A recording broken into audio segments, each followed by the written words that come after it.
Hey guys, this is Andrew with rockclass101.com, and in this week's ukulele lesson, I'm going to be teaching you a duet that I wrote for two ukuleles where one plays the lead and the other plays the rhythm.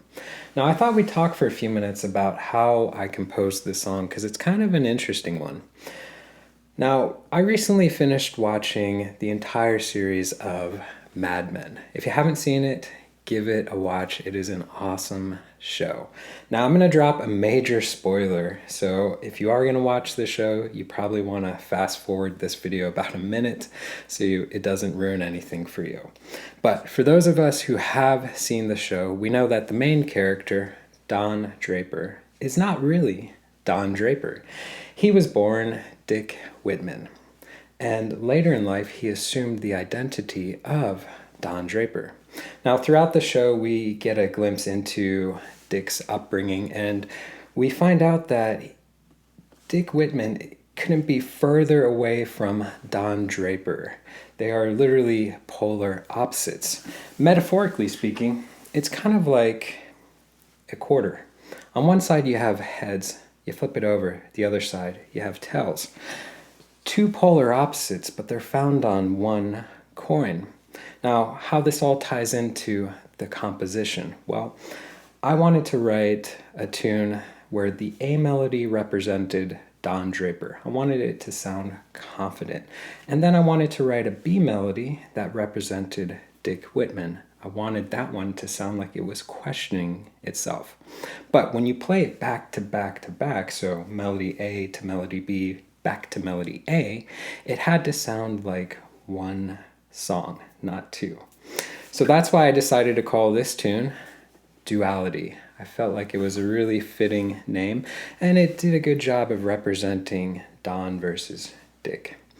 Now, let's take a step back and let's talk a little bit about this lesson. So in this video, I'm going to be teaching you how to play the entire rhythm part. But if you want to watch the lesson that covers the lead part, I'm going to be teaching that in the part 2 video, which you can check out by clicking this link right here or going to the site rockclass101.com, doing a search for duality. Now also on that page will be the tabs that you can print off to follow along with, plus the really cool interactive on-screen tab viewer. Now this is a great feature where you can hit play, you can watch the tab scroll across in real time, you can highlight bars to loop sections, slow it down to any speed you wish. Just a great asset in learning this tune that much easier. And last but not least, we are going to have backing tracks. So we're going to have a backing track for the rhythm part and one for the lead part. So regardless of which part you end up learning, you can play along with the other at home. And I'm going to go ahead and upload 100% speed MP3, a 75% speed MP3, and a 50% speed MP3 if you can feel the beat. So we'll have multiple speeds, and it'll be a lot of fun to learn this duet and play with the other ukulele. Now, there's a couple things that we want to touch on real quick. The first one is that this song is for low G ukulele, so make sure you grab the low G. Now, since we're learning the rhythm part in this tune, we need to talk about our right hand approach for finger picking, and for this song, you want to use a 4-finger approach, so that means thumb gets string 4, index gets string 3, middle gets string 2, ring gets string 1. You can use that approach throughout the entire rhythm part. Now, the last thing I want to touch on, and this is a really, really important one, is that this song has 2 picking patterns. The first picking pattern is going to be used for the intro and melody A. The second picking pattern is going to be used for melody B. Now, these picking patterns are used for every single bar in these sections except for the very last bar in both, where it deviates ever so slightly. So keep that in mind, and it will make learning this much, much easier. So let's go ahead and jump into our intro. So I'm going to put up the first 2 bars right here. Now, there's a few things we can notice off the bat. The first one is that we're playing out of a G chord.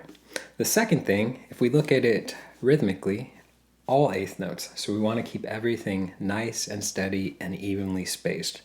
And the last thing, if we look at just measure 1, we can see that it's enclosed in a repeat bracket. And if we look above the ending of measure 1, we can see it says 3x. So you're going to play measure 1 3 times in a row, and then you play measure 2 just once.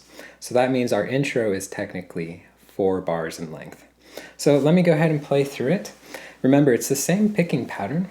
Here's what it sounds like.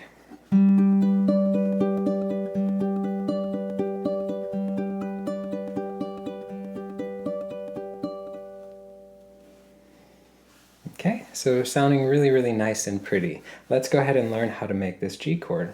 So take your middle finger, put it on the 7th fret of string 3. Put your ring finger underneath that, 7th fret of string number 2, and then your index goes on 5th fret of string number 1, and our G string will be open. So if we look at just measure 1, our picking pattern is as follows, calling out string names. We have 4, 3, 2, 1, 2, 3, 1, 2. So take a second, you can just call it out. 4, 3, 2, 1, 2, 3, 1, 2. That'll help you get it kind of ingrained in the membrane, so to speak. But if we put it together, we have 4, 3, 2, 1, 2, 3. Try with me. 4, 3, 2, 1, 2, 3, 1, 2. Not too bad, right? Now remember, measure 1 gets played 3 times, measure 2 gets played 1 time. So technically our intro, we got to do this 4 times in a row. So let's give that a shot. 1, 2, 3, 4. 1 and 2 and 3 and 4 and 1 and 2 and 3 and 4 and.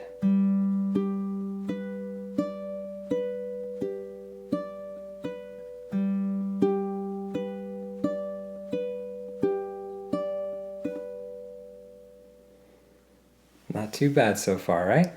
Let's take a look at our next couple bars, which takes us into melody A. Now, off the bat, we already know we're doing the same right hand picking pattern for both of these bars, but we have 2 different chords that we're going to jump between, and that's going to be D minor to C.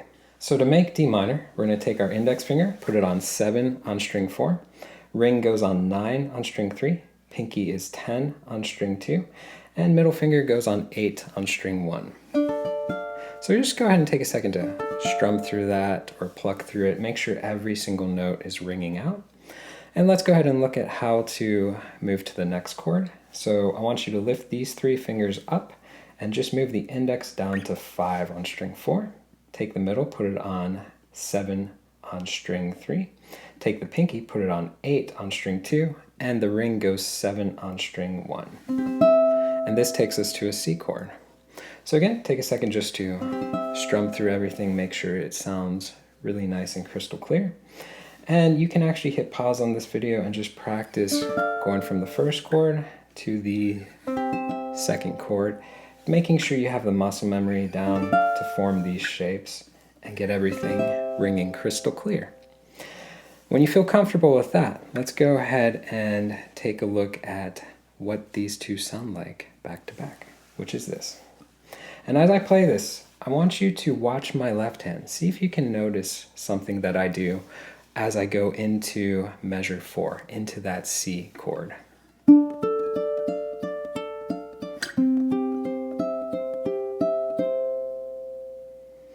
So that's what it sounds like. And did you catch what I was doing? Let me play it again really slow.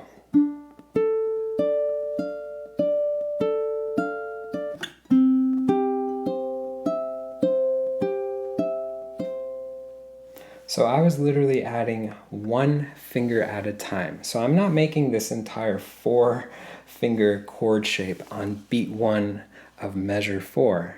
I'm literally going 1 finger at a time. So if I call it out rhythmically, 1 and 2 and 3 and 4 and 1 and 2 and 3 and 4 and. So the trick for transitioning flawlessly is to add 1 finger at a time. So don't try to add all 4 on beat 1 of measure 4. That's way too hard. Just add 1 finger at a time. And you can actually use that same rule for any time you have a chord transition in this tune. So for example, if we go back to looking at where we came from, so that was measure 1 and 2, starting on measure 2, we were playing this G chord. Going into measure 3 and 4, we have to transition to D minor. Same rule applies. One finger at a time. One finger at a time. So that's the trick for transitioning. If I play that a little bit faster,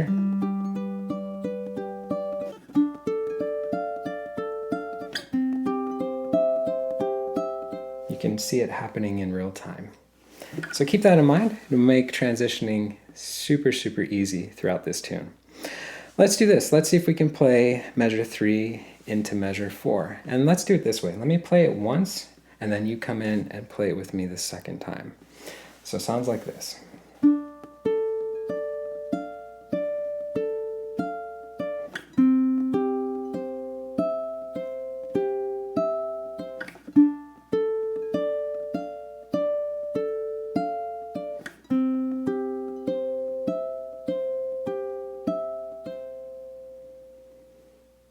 Nice. How'd you do? So let's take a look at where we go to next. If we look at measure 5 and 6, we can see we go back to the G chord, but same rule applies. So if we leave off on the C chord, go ahead and make that C chord shape again. I'll put the chord graph up here. Make that C chord shape, and to transition into the G chord, we are going to do the same one finger at a time with one slight exception. Take note of the 7th fret on string 3. That note is the same note for both the C chord and the G chord. So as I go into this G chord shape, I can lift index, pinky, and ring, but keep middle finger planted. So I'm going to play the open G, play string 3, drop my ring finger underneath, play string 2, drop my index down, play string 1, and finish the pattern. So watch that transition again.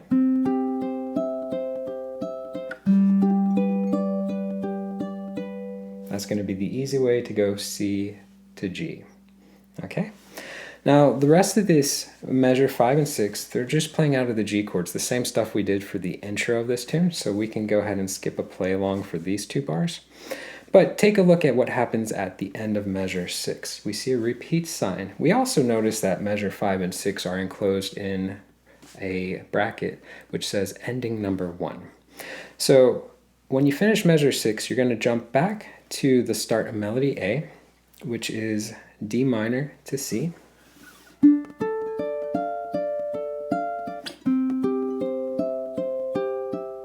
When you play these 2 bars, you skip over 5 and 6 and you go to ending number 2, which is measure 7 and 8, and that takes us back to the G.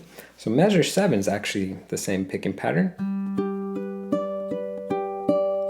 but measure 8 is where it deviates. Measure 8 sounds like this. Okay, if we look at the first half of measure 8, picking pattern is the same. 4, 3, 2, 1.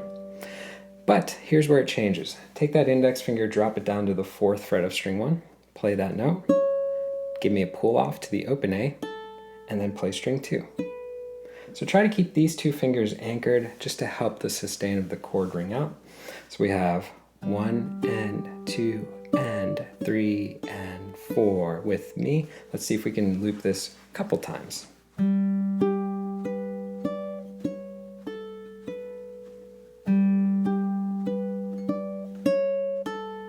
One more.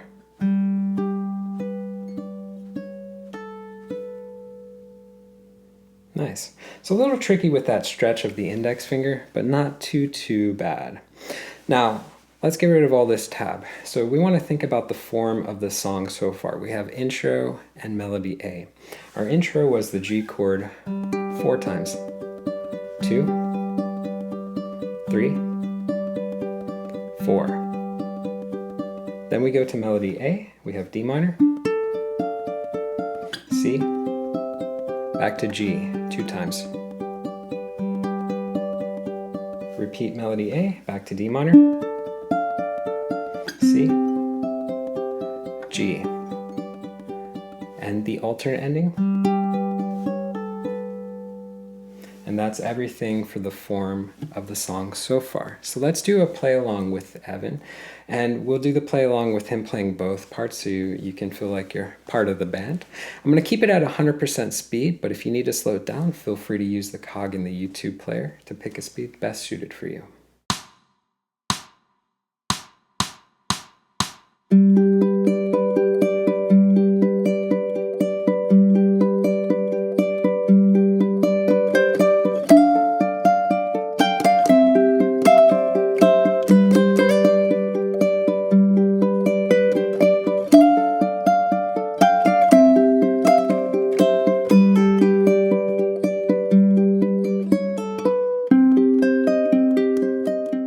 So as we go into melody B, we have our second picking pattern, which is actually a lot easier to play than the first picking pattern.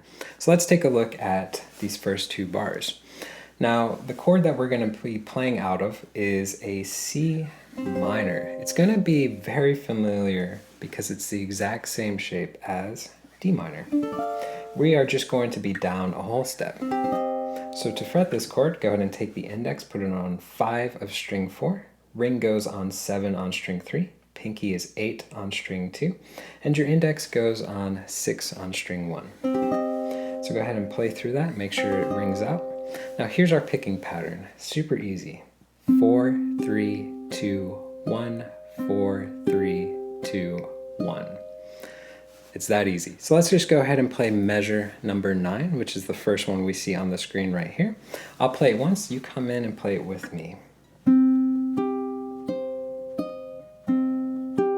Ready, go.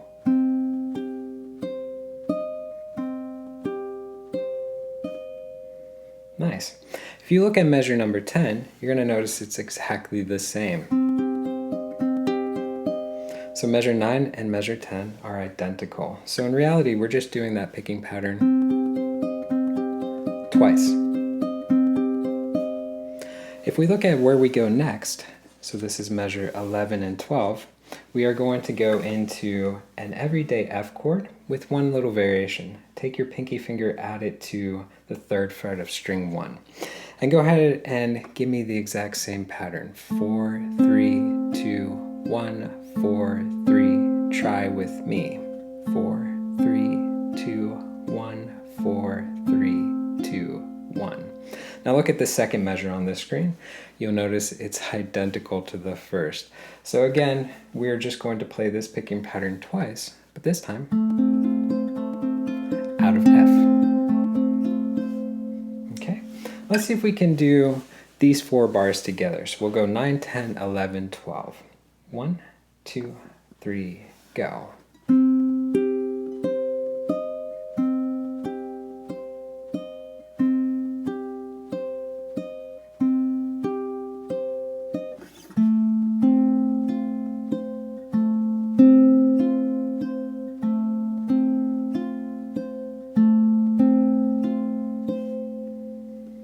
Nice. Now I'm going to give you one tip that's going to make it a little bit easier, especially if you're playing this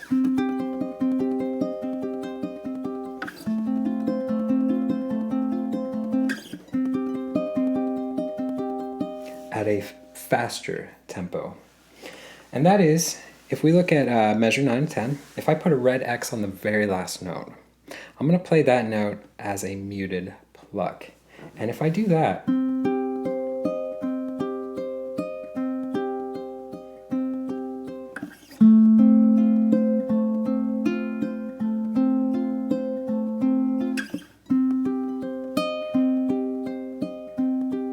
okay, so you heard me play the very last note in measure 10 and in measure 12 as a muted pluck.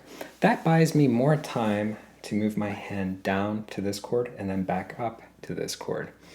So that is one trick that you can do just to buy yourself more time to transition from one chord to the next.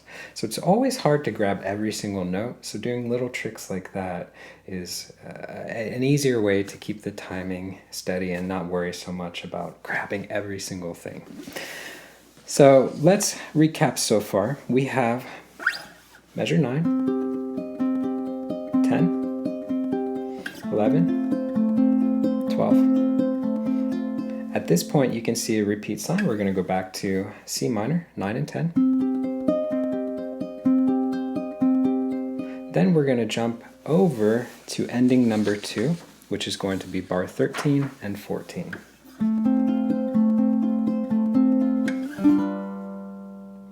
If you look at 13, you can see identical for F, same picking pattern. If you look at 14, the first half of it, same picking pattern, 4, 3, 2, 1. The last half, switch to an everyday G7. Give me a down strum. You can do an accented strum like a Raschiato strum. You could do an arpeggiated roll, or you can keep it simple. You can do just a regular down strum. However you want to hit it, it's fine. But we're just going to switch to G7 to end this melody section. So let's see if we can try 14 together. We have 1 and 2 and 3. 4 with me. 1 and 2 and strum. Very good. So pretty simple. If we cover the entire form of melody B, we now have 2 bars of C minor, 2 bars of F, 2 bars of C minor, 2 bars of F, with G7 at the end. So let's do a play along with Evan, and we're going to keep it again at 100% speed. If you need to slow it down, you can use the cog on the YouTube player to pick a speed best suited for you, but let's give it a go.